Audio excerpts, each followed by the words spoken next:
Everyone. Welcome to this new lecture of nonlinear dynamics or dynamical system. So today's class we try to discuss something about very important aspect of parameter, that is what is the role of parameter. So till now if we have seen the legacy of whatever we have done, so initially when we started this course we have taken this kind of system. So we have taken some autonomous system dx dt equals to pxy and dy dt equals to qxy. So then based on the system and on the equation we can study the stability, we can study all different aspects of this. We can plot the phase portrait and all. Now the situation, if instead of these two equations, if I give a single equation, say d2x dt2 equals to fx. So now the question is that, can I write the single equation into a system of equation? The answer is yes. How can we write? Say this equation we can write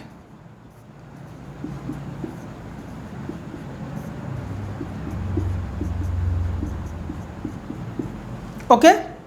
Now if this dx dt we can take as y, so we can got two equation dx dt equals to y and dy dt equals to fx.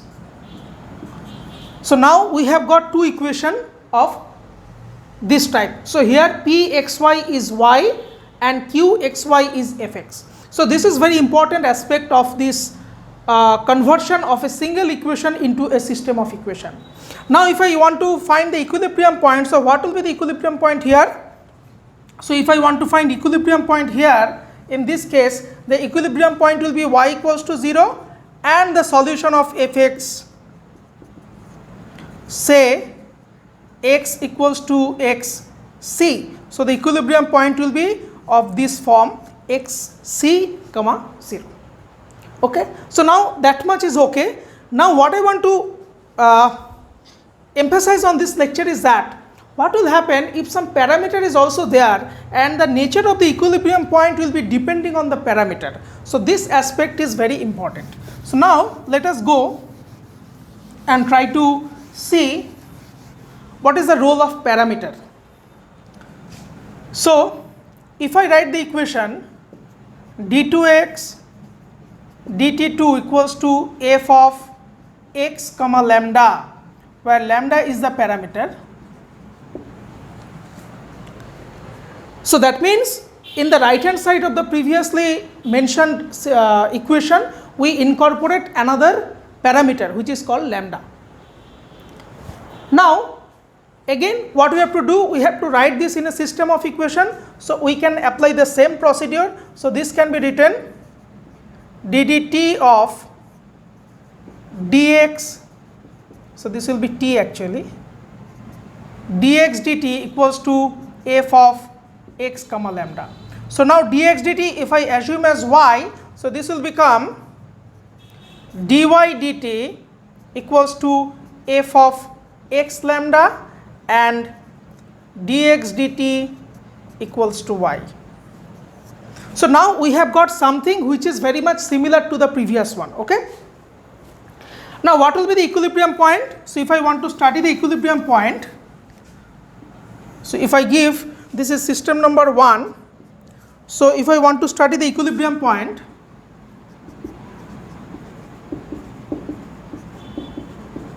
or critical point. So how can we find equilibrium point or critical point of this one? We have to make dx dt equals to 0 and dy dt equals to 0. So if dx dt equals to 0, so we got y equals to 0 because dx dt is y. If dy dt equals to 0, we got f of x lambda equals to 0. Now from this one y equals to 0, no problem. So here if I want to solve, I may get x some function of lambda. So if I want to find x, so x may be some expression of lambda. So that is x will be some function of lambda. So what will be the nature of the equilibrium point? The equilibrium points will be of the form phi lambda 0. That means we can understand now this equilibrium points will be decided by the value of lambda. If lambda is something, the equilibrium point will be something. If lambda is something else, the equilibrium point will be something else. Now let us show some example that what is the role, so that we can understand that x equals to phi lambda or x value will be determined by the values of lambda. Now, is there any particular value of lambda for which the nature of the equilibrium point will change, or the equilibrium point will be something else? So let's find out that by some example. One thing I want to mention here is that this type of problem will be depending on that particular example or the particular situation. If the example will change, the problem will be changed, the narrative of the problem will be changing. Okay, so this type of things will be decided by that one. So let us go for a particular problem and let us analyze that what may be the situation. So the problem is something like this. So d2x dt2 equals to x square minus 4x plus lambda. So what will be the equilibrium point here, and how the lambda will be a crucial part of the equilibrium point? Let us discuss that. So this is the question and the solution. If I go for the solution, so the first job will be, we have to write this in a first order system. So how to write this? So let dx dt equals to y. So dy dt will be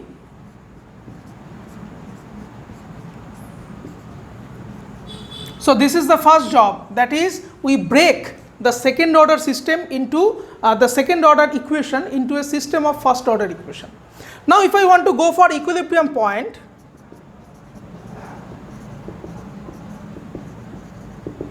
so what will be the equilibrium point? Here equilibrium point will be dx dt equals to 0, so that implies y equals to 0, and dy dt equals to 0, that implies x square minus 4x plus lambda equals to 0. Now what will be the values of x from this one? So x will be minus b, that is, so we can apply Sridhar Acharya formula for that one. So minus b plus minus root over b square minus 4 into a into c, so 1 into lambda divided by 2a, so 2. So if you just simplify, it should be 4 plus minus root over 16 minus 4 lambda divided by 2. So you can simply write 2 plus minus root over 4 minus lambda. This is x. Okay, so within this root over, if I take 4 common, outside the root it will become 2, so 2 will be cancelled. So whatever will be remaining, 4 will be remaining and lambda will be remaining. Fine.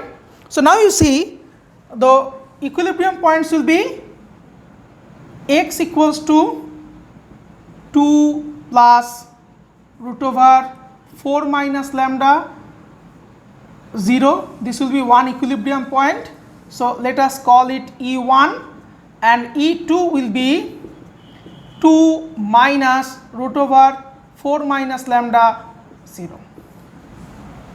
So now we have seen that everything, whatever calculation we have done, that is depending on the parameter lambda. So lambda is a very crucial parameter here. It has a very crucial and essential role to determine what will be the equilibrium points. Now you see, look into this part, square root part.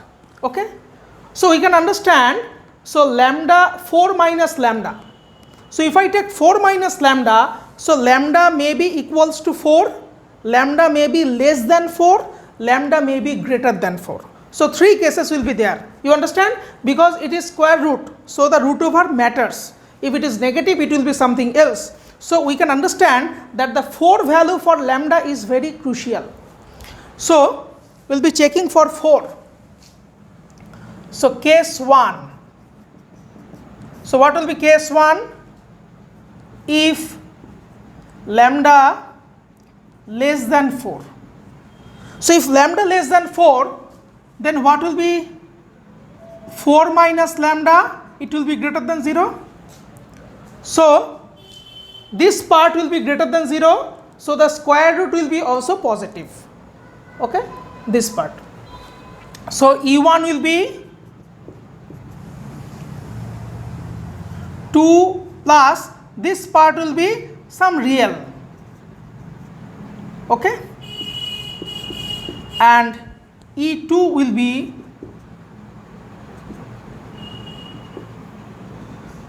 2 minus this will be some real, because root over 4 minus lambda will be real because it is greater than 0. So now we can understand case 2. If lambda equals to 4, so what will happen if lambda value is equals to 4? Then the square root portion will be 0. So then 4 minus lambda will become 0. So E1 will be 2 comma 0, E2 will be 2 comma 0. So you see, two values will be exactly same. Okay. Case number 3. If lambda value is greater than 4. So if lambda is more than 4, then what will happen? Then 4 minus lambda will be less than 0. That means this square root, within the square root it will be negative. So if I take this one, root over 4 minus lambda, it will become I into some alpha, because it is negative. So the square root will give you I. So E1 will be 2 plus I alpha and E2 will be 2 minus I alpha.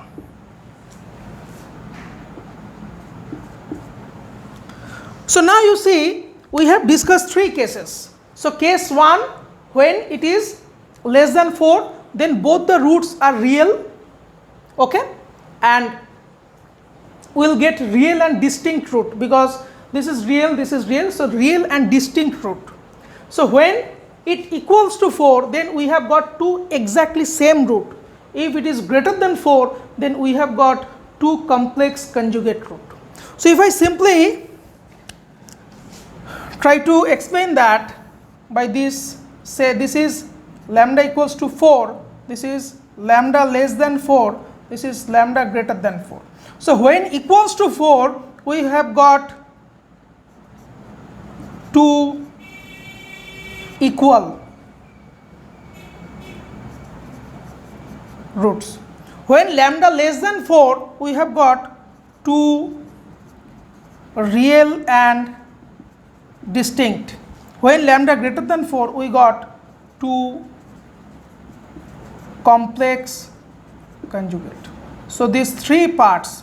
So now the whole situation is divided into 3 parts. So we can understand that what is happening. You see, so that means when lambda is going to equal to 4, suppose lambda tends to 4 from the right hand side, that means 2 complex roots were there. When lambda tends to 4, at the point 4, both are got equal, and after when lambda less than 4, both are got real. So that is, in 4 both are equal, in one side of the 4 both are complex, in another side of the 4 both are real and distinct. So this 4 value exactly change the whole situation, and the parameter value has an important role to determining the nature of the eigenvalue, nature of the root, okay, or the equilibrium point. So actually for this lambda value we have got 3 cases of equilibrium points. So hence this lambda equals to 4, this value is very crucial. So this is called critical value or